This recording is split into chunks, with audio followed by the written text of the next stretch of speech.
Hello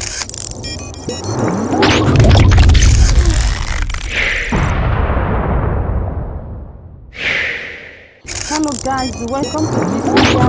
If you're watching this channel for the first time, kindly click the subscribe button to subscribe and also click the notification bell to get notified anytime we drop a new video. The Ondo state government has ordered men of Amotekun Corps to escort 42 men apprehended in OKITIPUPA, the headquarters of OKITIPUPA local government area, out of the state. The men, who were of northern extraction from Kano and Jigawa states, were said to have arrived in the town on Thursday evening. The arrival of the men created suspense and apprehension among the residents of the town, who quickly alerted the security agencies. When interrogated, the men said they were brought into the state by a non-profit organization to undergo training as security agents at the Nigerian Army barracks in the town. However, the authorities of the barracks did not give them access because there was no signal to that effect from their headquarters.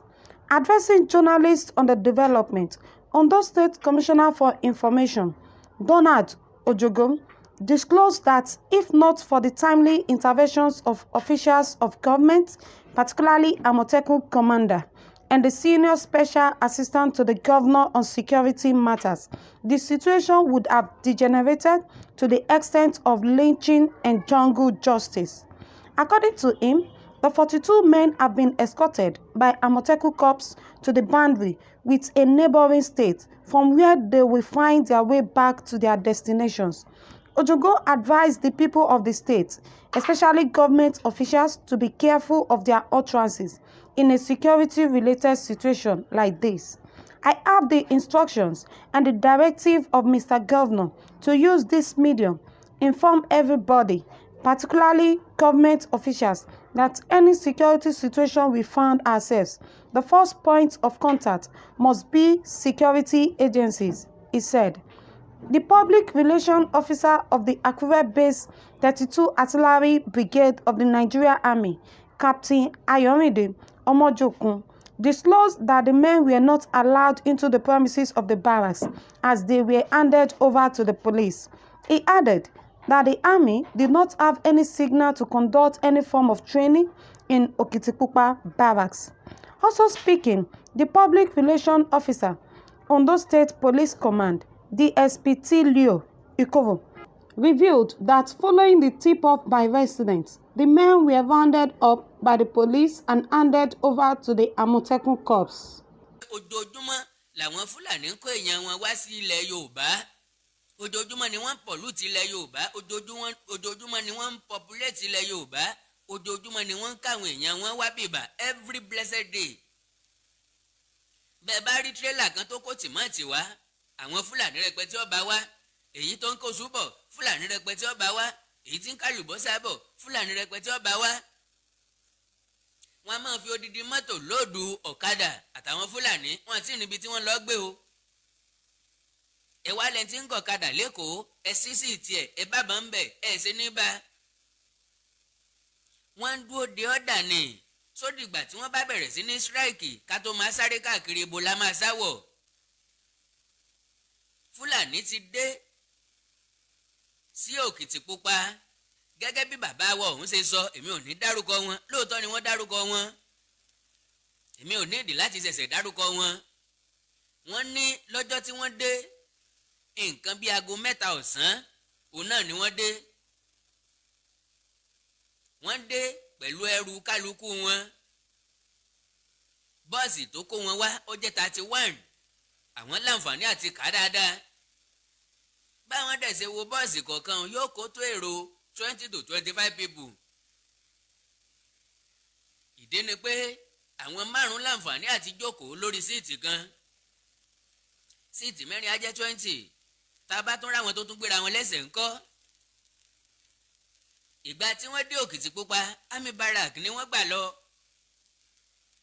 Wọ́n dé Army Barrack, àwọn sọ́jà ò jẹ́ kí wọ́n wọlé. After bíi 2 hours, tọwọ́ kọwọ́ tẹsẹ̀kẹsẹ̀. Tágbára kó agbára, àwọn Army wọ́n àláò wọn láti wọnú ilé. ìgbà tí wọ́n interview wọn láti bolẹ̀ ti wá bóun náà ṣe pera wọn, wọ́n ní World Security Agency làwọn. àwọn ti lọ fún training, ìjọba wa ní káwọn ọmọ bọ̀ ń bẹ̀ ń. ẹ dákun, bí ìjọba ọba rán 31 ọkọ̀ wá síbì kan, ìjọba fẹ́ kóyàn lọ sí báràkì, kí ló dé tí wọ́n fi mọ́tò sọ́jà kó wọn? ìbéèrè àkọ́kọ́ nìyẹn. again, tíjọba bá fẹ́ kóyàn lọ síbì kan ẹgbẹ̀lẹ́mùkún èèyàn, ǹjẹ́ wọn ò ti ní pé ẹni tó jẹ́ ọ̀gá ní báràkì ibẹ̀ yẹn pé àwọn èèyàn kan ń bọ̀, báyìí ni wọ́n ṣe jẹ́, báyìí ni wọ́n ṣe jẹ́? kò sí ọ̀rọ̀ tó síwájú, àwọn yẹn kàn déédéé lójijì ni. My dear brothers and sisters, bó ṣe ń ṣẹlẹ̀ ní bọ́dà nìyí. ẹni tó bá ti lọ sí bọ́dà dáadáa, tó bá ń lọ àbí tó bá ń bọ̀ jàre, tó bá láǹfààní àti wọ mọ́tò pọ̀ pẹ̀lú àwọn Fúlàní tàbí Haúsá, anything tó wù kí wọ́n gbé, tán bá ti ṣe dè síra wọn, wọ́n gbé kọjá. àwọn tó dé sí Òkìtìpupa, kálukú wọn wọ̀lú pẹ̀lú báàgì tiẹ̀ lọ́tọ̀ọ̀tọ̀, tí àrídájú wà wípé ìbọn ń bẹ nínú báàgì kálukú wọn, tí àrídájú sì wà ń bẹ wípé àwọn repentant Boko Haram ni. àwọn tíjọba láwọn foríjìn nínú àwọn Boko Haram, nínú àwọn ńsùmọ̀mí. àwọn náà ti kó nǹkan ìjà olóró lé lọ́wọ́. ìjọba ti sọ tẹ́lẹ̀ pé àwọn máa rán wọn jáde lọ sí òkè òkun láti lọ ṣe training. àbọ̀dé wọn ó rù wọn mọ́nu sí ológun. arákùnrin kan sọ̀rọ̀ kan gbà kan, ó kọ rẹ̀ á máa jẹ́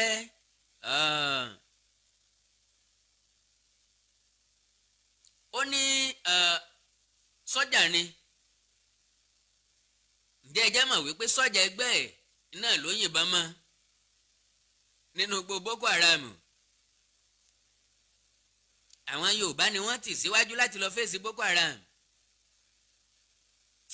kẹ́ ẹ tó rí i pé wọ́n pa Fúlàní tàbí Haúsá, ó yà sèṣì ni.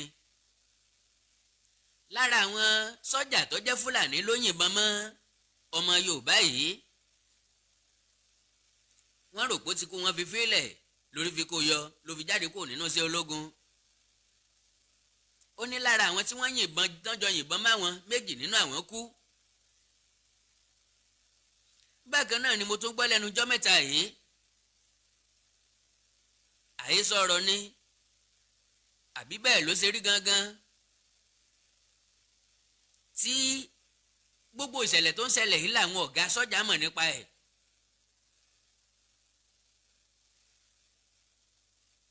wọ́n invite àwọn ọ̀gá sọ́jà fún ìpàdé pàtàkì. àwọn ọ̀gá méjì tí ń bẹ́ẹ̀ ọmọ Ìgbò ni wọ́n, ìkan Lieutenant Colonel Okeke àti Lieutenant Colonel Ajah,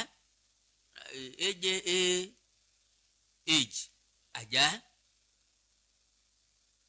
with 44 others making 46.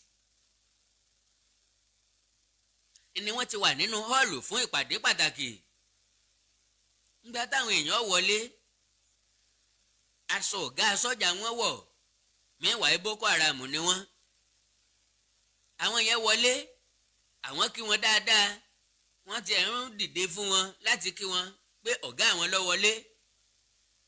làwọn sínà bá bolẹ̀ fún wọn, wọ́n pa gbogbo wọn, ẹnìkan kò gbọ́ nǹkan kan ta o. wọ́n ní ẹnìkan kan ò gbọ́dọ̀ sọ̀rọ̀ ń pa rẹ̀, ẹnìkan kan ò gbọ́dọ̀ post anything, bóyá picture bóyá fídíò. ẹ ń bá dán wò yóò dán tán. newspaper kankan ò gbé. and let me add this, gbogbo ìṣẹ̀lẹ̀ tí ń ṣẹlẹ̀ pátápátá lókè ọya lọ́wọ́ yìí, wọ́n ju bọ́ǹbù ni, wọ́n lọ pa àwọn èèyàn kan lábúlé ni, gbogbo ẹ̀kọ́ ni newspaper ń gbé lọ́tẹ̀ yìí mọ́, wọn ò jẹ́ kí wọ́n gbé.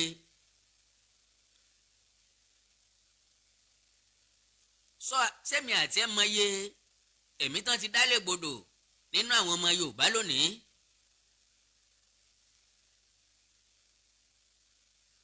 tí wọ́n wà nínú sọ́jà, wọ́n láwọn Air Force náà máa ṣe bẹ́ẹ̀, àwọn Navy náà máa ṣe bẹ́ẹ̀. ó béèrè lọ́wọ́ ara rẹ, kí ló dé tó jẹ́ Fúlàní lọ́jọ̀gá ní gbogbo ẹ̀ka iléeṣẹ́ ológun.